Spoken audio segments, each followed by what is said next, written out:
The other day we shot a video with Charity, young girl, where we slammed her bars and adjusted her seat height and seat position fore aft and did a lot of things. And then we posted it. It's gotten quite a few hits, and I got a lot of email questions from it. So I thought I would expand on that just a little bit.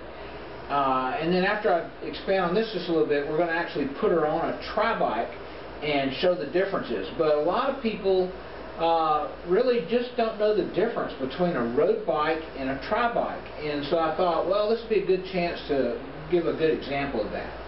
Now, Charity's bike is just a stock Trek road bike, and we moved the seat pretty far forward on the seat post on this thing.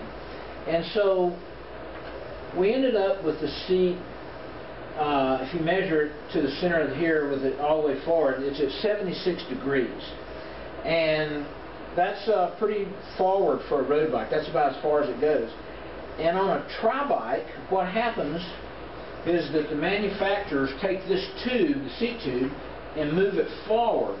And they move the top tube forward with it. And so this bike will end up at about, she'll end up probably at 79 to 80 degrees, which is, you know, about that much further forward.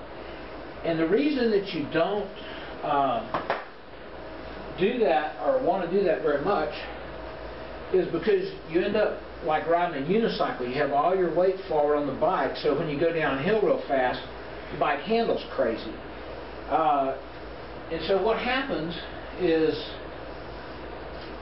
when you, this is your top tube length to here. Well, as you move forward a couple of inches, or the 4 or 5 degrees, well, on a tri-bike, this whole setup just goes forward too, so that your weight stays centered and the bike keeps handling real well. Because I had a lot of people want to know about upper body angles and things like that. I didn't really show any of that in the earlier video. So come on in, Charity. And I brought my digital goniometer that I built because I got bad eyes and it's easier to read. But this will be an easy way for you to see where we're at. So Charity's going to hold her leg up the top of the stroke. And if you go to any of the websites like slowtwitch.com, there's a lot of information on FIST, F-I-S-T, fitting, which is real popular for triathlons. And a lot of shops use that system.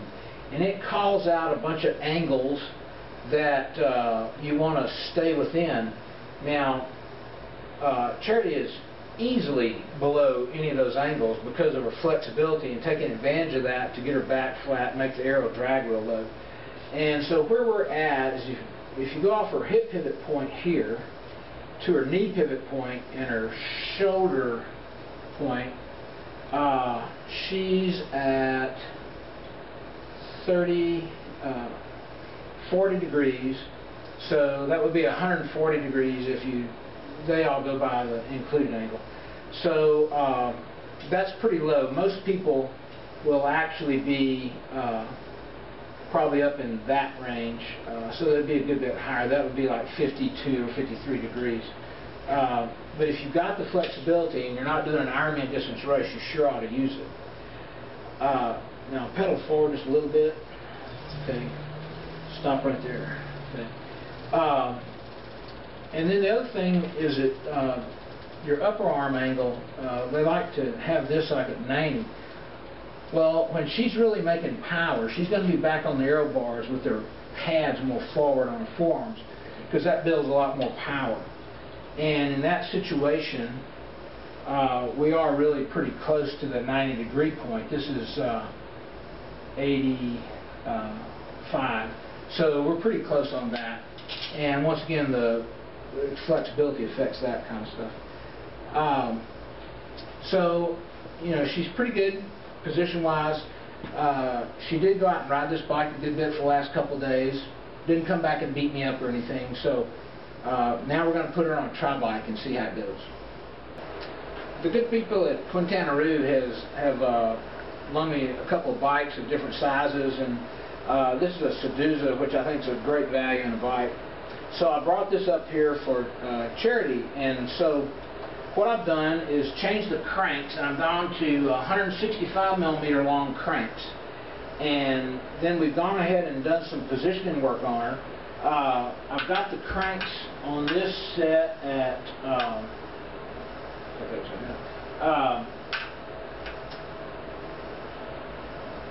she ends up being at 82 degrees forward, and then the bike's got an extended top tube, and so we had to use another slam stem because of her flexibility, and we want to take advantage of that. She's only doing like Olympic distance races right now, so we'll be able to set her up in a pretty aggressive position for that. Plus she's doing a little road racing, and she's going to do time trials for that. So we want to give her all the aero advantage we can. Now this is actually a pretty similar position as far as drop goes compared to her road bike setup, but she's just more forward. And because she has the flexibility, she can get down here and still make power without her legs hitting her diaphragm and causing problems. When she's at the top of her pedal stroke, if you go by some of the systems like the fist and all, which would be here at the hip point to the knee pivot point to her shoulder pivot point, she's at, which is backwards, and so it's 39 degrees, so it would be like 141. I think that's some correct math. You can go to slowtwitch.com and read a bunch of information on different angles that they prescribe to. Another one they like is to have this point in their arms and their upper body at about 90, and lo and behold, we're at 86, so we're pretty close on that. So it just gives you an idea.